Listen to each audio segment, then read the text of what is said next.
Hey everybody, we're back. Today we're going to be talking about the UpAir drone. This is going to be the Plus model that utilizes your cell phone as the monitor, as opposed to the model that has the monitor on the drone. This one is going to be the 2.7K. All right, we're going to get right into it. I got me a new HD camera, so hopefully this video is a lot better than my previous ones. If you hear any noise in the background, it's going to be my dog back there. He's sniffing around in my basement here. I'm making this video on my gun bench. I do have another YouTube channel where I make gun videos and stuff like that. So I'm glad I finally upgraded to a nice HD camera for those videos. Real quick, I guess first off, we're going to talk about the differences from the previous generation. I guess the versions 1, 2, and 3 to this one. There are really only a couple major differences, or a couple minor differences, I should say. Try to make this work as best as I can. First difference is we're going to turn it over. And it's going to be, the first difference you're going to notice there is going to be in the FPV module. Let's see if I can zoom in on that for you.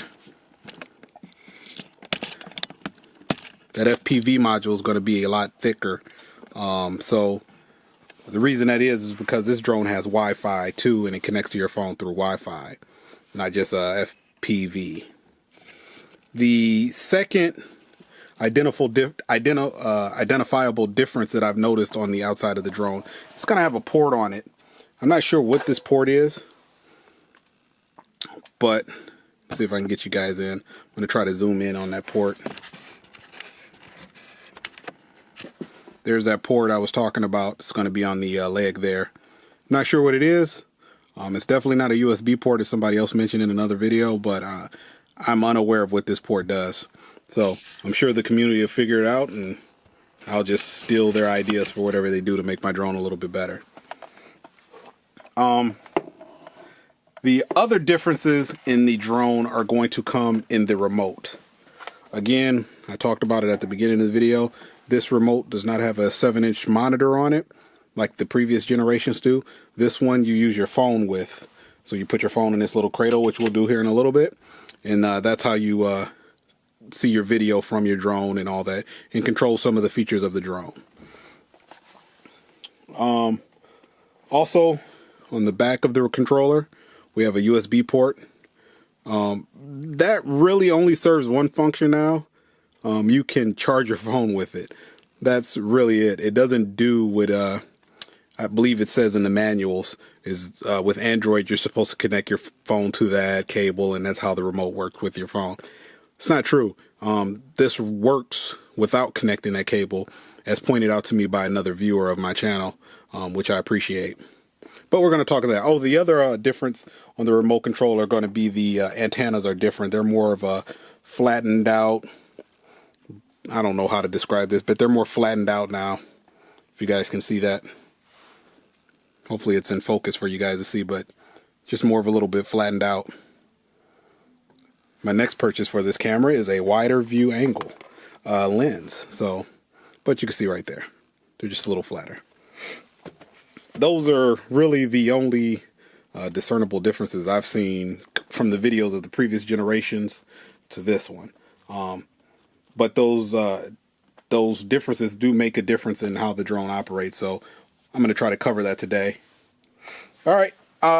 To get into it real quick, you guys, there are plenty of videos online telling you the specs of the drone and how the drone operates and all that good stuff. So I'm not going to be covering that.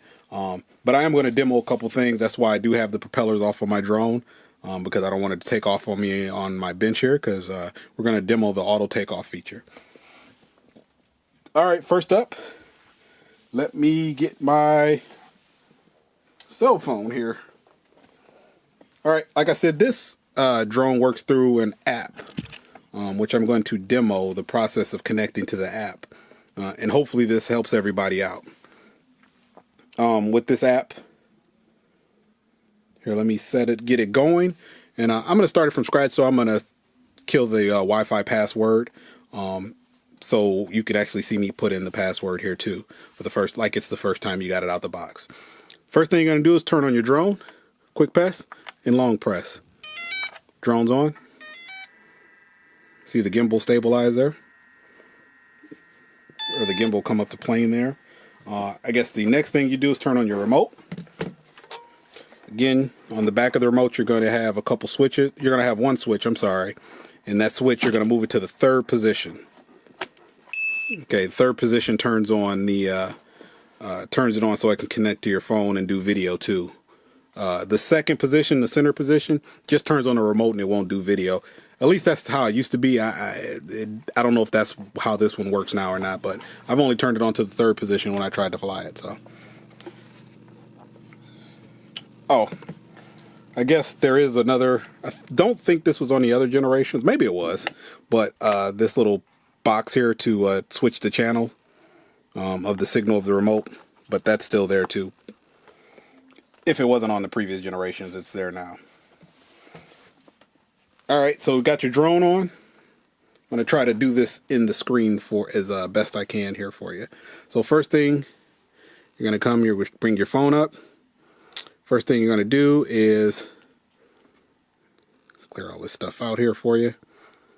Okay, first thing you're going to do is you're going to find the drone is emitting a Wi-Fi signal, or maybe it's the remote emitting a Wi-Fi signal. I'm not sure, but one of them is emitting a Wi-Fi signal. So what you're going to have to do is you don't have to turn off your data like I said in a previous video. I got corrected on that too. So what you're going to do is come to your phone. You're going to go to your settings. Actually, I can do it this way. Settings. Go into your Wi-Fi. And see mine's, I'm going to forget this just so I can show you. Okay, so now you're going to come in here and you're going to look for something that says UpAir. You see it right there, UpAir 1P, blah, blah, blah. That's what you're going to want to click. Click that. Then it's going to ask you for you to put in your password. The password is going to be 1, 2, 3, 4. 1, 2, 3, 4. And then you should connect. And then you'll see it says connected. And it's going to give me a pop-up that states there's no data coming for this device as far as internet. There's no internet coming from this device. That's fine. We're going to click past that. We're good to go. Okay. Then you go back to your screen. Now you're going to go to the app. You get the app from the App Store. It's just the UpAir app. Just look up UpAir and you want to make sure it's the app by G10. And not the app from whoever that other person is that made an app. So you click on the app. Okay, once you're in the app, right here it says enter camera view. If you've done everything right, you should see the camera come up. All right, see my camera came up. See it says connected up there in the front. And it also has a Google map there. That means you're connected to the drone properly. If I was outside up here, I would start acquiring satellites in that top portion there. But because I'm in the basement of my home, I'm not going to get any satellites down here. Maybe one or two, but we'll see. I doubt it. Okay. I'm going to put the app in the remote. I'm sorry, put the phone in the remote just to give you a quick idea how this looks.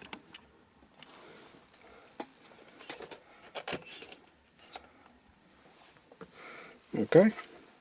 There we go. Now, you do need them both in conjunction to work with each other. You can't fly the drone with just the app. I've seen some other ones that you can control the drone completely with the app and all that stuff. I haven't figured out a way to completely control the drone with just the app. That might be a future update that comes.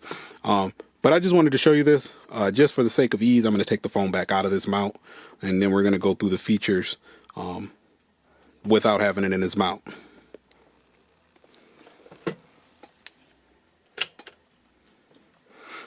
All right, so let's get in on this phone, hopefully.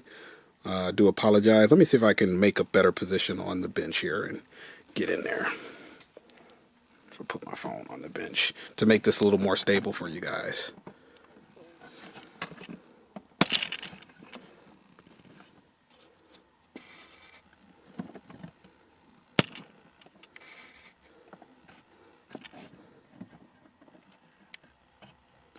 All right, now we're back. All right, so I believe I have everything in view. First thing, I guess we're going to talk about that things that the previous one didn't have a major feature, and that was for calibrating. So here in the settings menu, which is that bottom icon right there, of course everybody knows what a settings icon looks like. here in the settings, you can calibrate this drone now, which I find greatly improves the stability. The reason I say that I find that it does that is because first time I tried to fly this drone, I didn't calibrate it. I just was so anxious to fly it, and it did that big loop around thing that everybody's talking about with, I don't know what the tornado or whatever effect it does, where the toilet bowl effect or whatever. It did that. After I calibrated it, it stopped doing that. It pretty much comes level. It goes straight up, and it just sits plain. It doesn't do the thing that it was doing on the previous one. So in here, you just click calibrate compass. It's going to tell you how to position your drone. You can see down there at the bottom of that picture of the drone, there's an arrow. What it wants you to do is start turning the drone in that direction. So it wants me to spin this drone counterclockwise, which I'm not going to do because I don't have satellites and I'm not going to calibrate it right now. But it just wants me to keep spinning the drone counterclockwise until it tells me to turn it into a different position. It tells you to turn it to like 4 different positions. Then it's going to have you turn it on its side. It's going to have you turn it this, all these different ways. And but we're not going to be doing that right now. But just so you can see, it is there to do. Uh-oh. I exited the app, sorry. Come back up here, hopefully. Didn't mean to exit the app. Let's retry connecting here. All right, we're back in. Again, my drone is still pointing towards the wall. There's nothing colorful here to see. As you can see, I'm controlling the drone with the remote here now. But let's go to the next one. Like I said, it's the battery power, how much battery you have. That battery power is not, I don't believe that's the actual drone. I think that's the remote.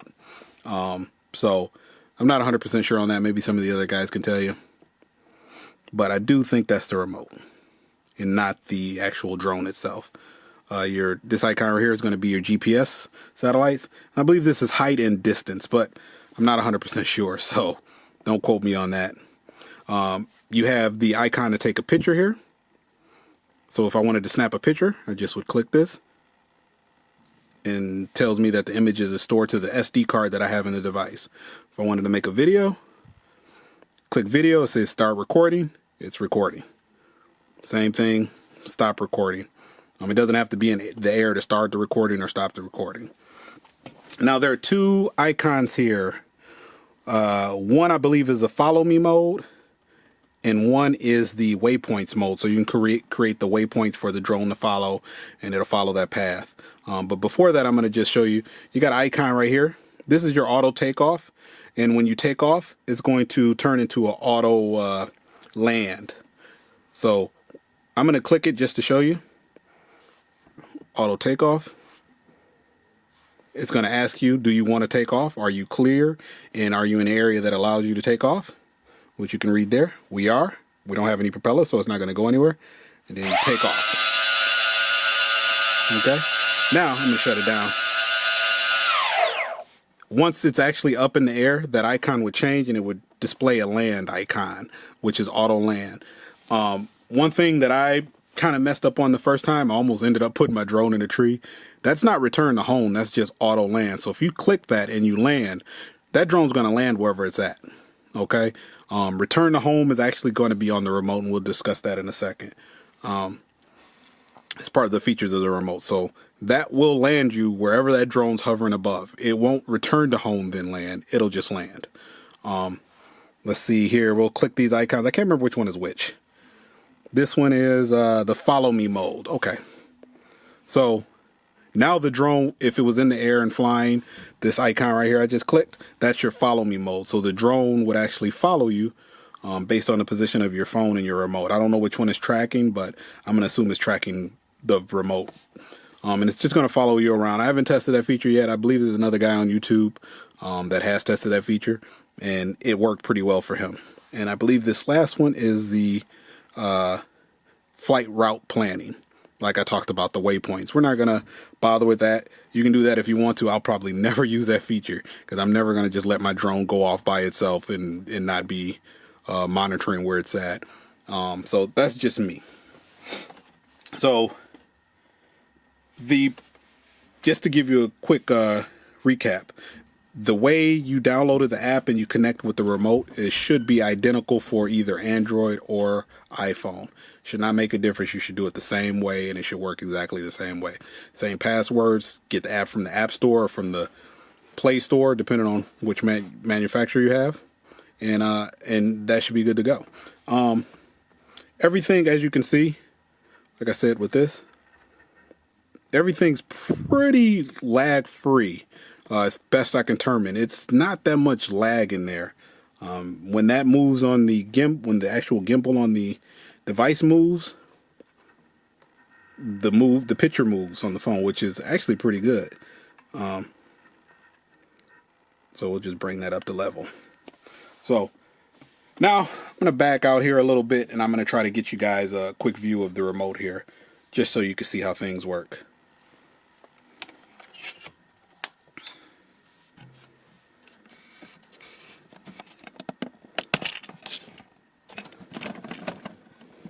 All right, so now we're over here on the remote. As best I'll try to get this in for you guys to see as best I can. Hopefully you'll be able to see it. Let me see if I can zoom in a little bit, but I want the remote in there too, so that's the problem. Hopefully you'll be able to see it. Right now, my drone is in altitude hold. Basically that means it's at a set height and it's going to hold that height while I'm not pushing the controls. I'm talking about the switch on the right side, this back switch here.